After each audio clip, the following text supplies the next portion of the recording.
E aí, amigo, tudo bem? Bem-vindo ao nosso diário. Estou aqui numa cabine de transmissão para falar com vocês no Diário de Narrador sobre o jogo que eu transmiti agora há pouco na Band News FM, Flamengo e São Paulo. Se você não curte ainda, não conhece o nosso canal direito e caiu aqui pelo título e tudo mais, meu nome é Marcelo Duó, sou narrador esportivo da Band News FM, da Rede TV, da TVN Esportes, da Zona, enfim, uma série de plataformas.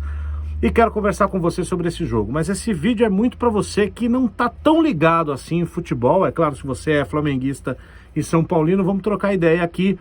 Mas eu queria extrair do jogo, vitória do São Paulo de virada por 4-1, aquilo que encanta no futebol para nós que amamos esse esporte e que de repente ainda não te fisgou e você não sabe direito por quê ou não se interessa tanto.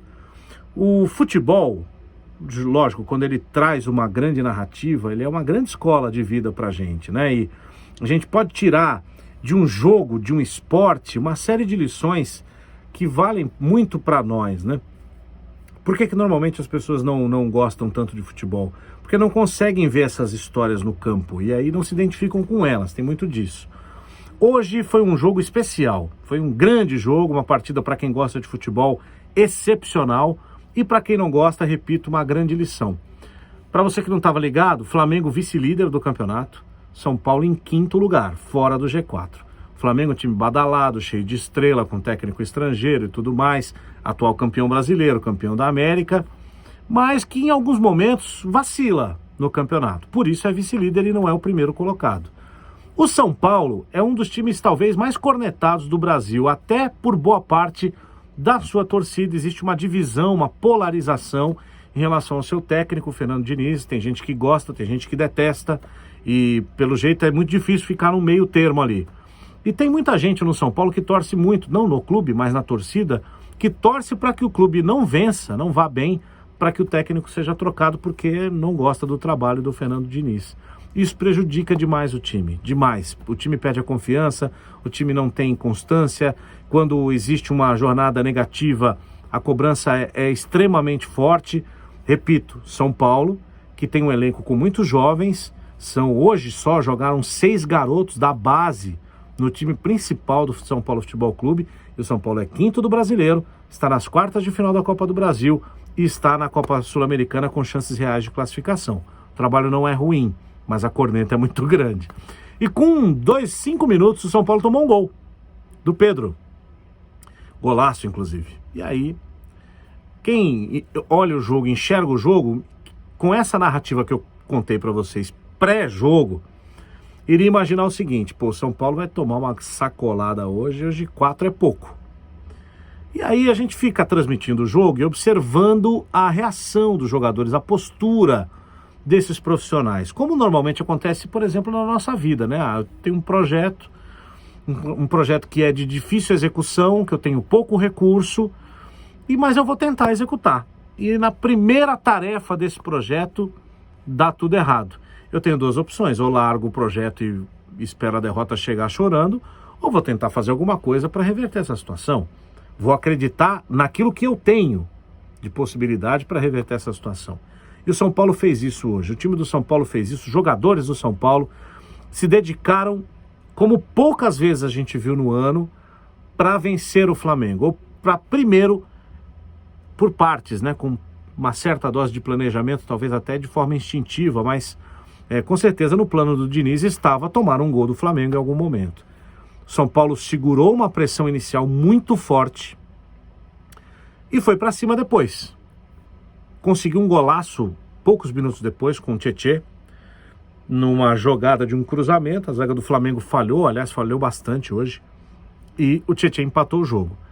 E aí o São Paulo aos poucos foi equilibrando uma balança que começou meio assim. São Paulo foi equilibrando isso, jogando bola e contando muito hoje com o auxílio do acaso, vamos colocar assim, mas um auxílio que veio também de boa parte, né, por um mérito que o time teve de explorar aquilo que o Flamengo tinha de vulnerabilidade no jogo de hoje, né? O Flamengo deixa muito espaço para jogar, os laterais sobem os 2 muito, sempre tem espaço nas costas deles. A zaga do Flamengo hoje não é a mesma porque o Rodrigo Caio estava machucado, então os 2 que entraram lá, o Gustavo Henrique e o garoto Natan, não estiveram tão bem hoje. O Gustavo Henrique teve uma tarde péssima.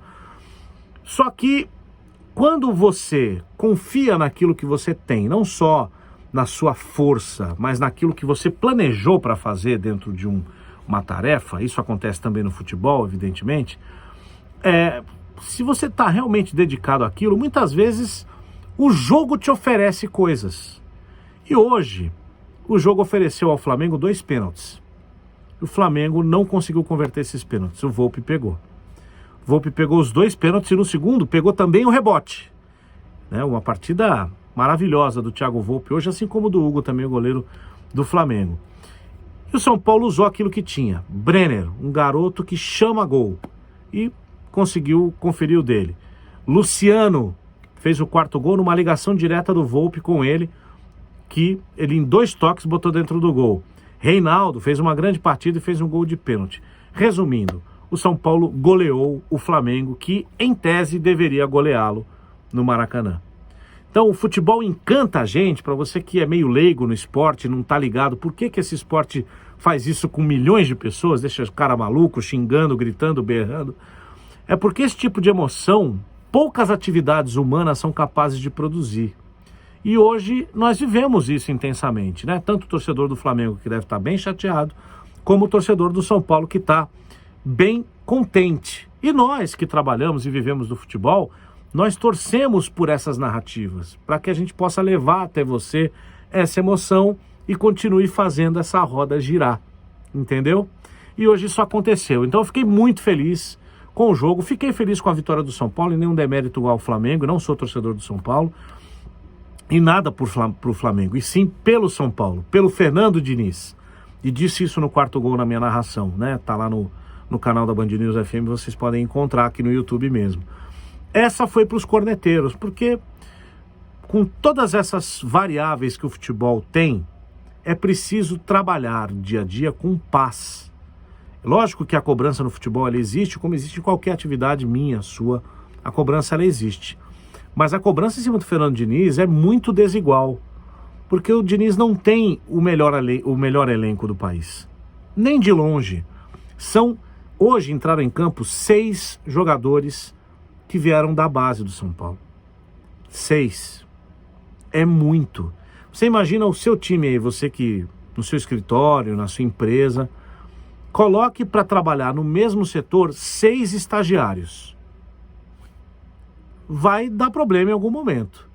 Então, cobrar do São Paulo essa linearidade, essa constância, esse desempenho, essa performance linear, é muito cruel com um time de jovens que tem ansiedade, que tem erros, que às vezes acham que está tudo bem, não precisam ter a mesma concentração. Somando tudo isso ao próprio clube. Então, colocar todo o peso de um histórico de anos sem título em cima de uma pessoa é muito cruel. É lógico que o Fernando Diniz tem erros, o Fernando Diniz mexe mal no time, hoje mexeu mal de novo, colocou o Pablo no lugar do Brenner e tirou completamente o contra-ataque do São Paulo. O Pablo é um jogador lento. Ele faz essas bobagens, como todos os técnicos fazem, em algum momento, alguma coisa errada. Mas é muito cruel esperar que agora, por mais que ele seja elogiado, eu acho que ele será elogiado com parcimônia, porque existe mesmo uma resistência em relação a ele, tem uma proposta diferente de futebol em relação à maioria dos técnicos no Brasil, e que leva tempo e que não pode ser desenvolvida apenas com garotos.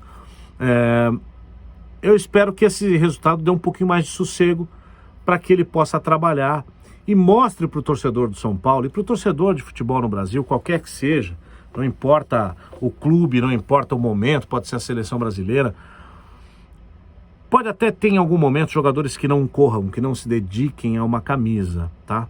Mas um grupo inteiro de jogadores é muito difícil que isso aconteça. Então cobrar raça é uma coisa que chega a ser infantil no futebol. É como alguém virar para você na sua empresa e falar assim, olha, trabalha aí.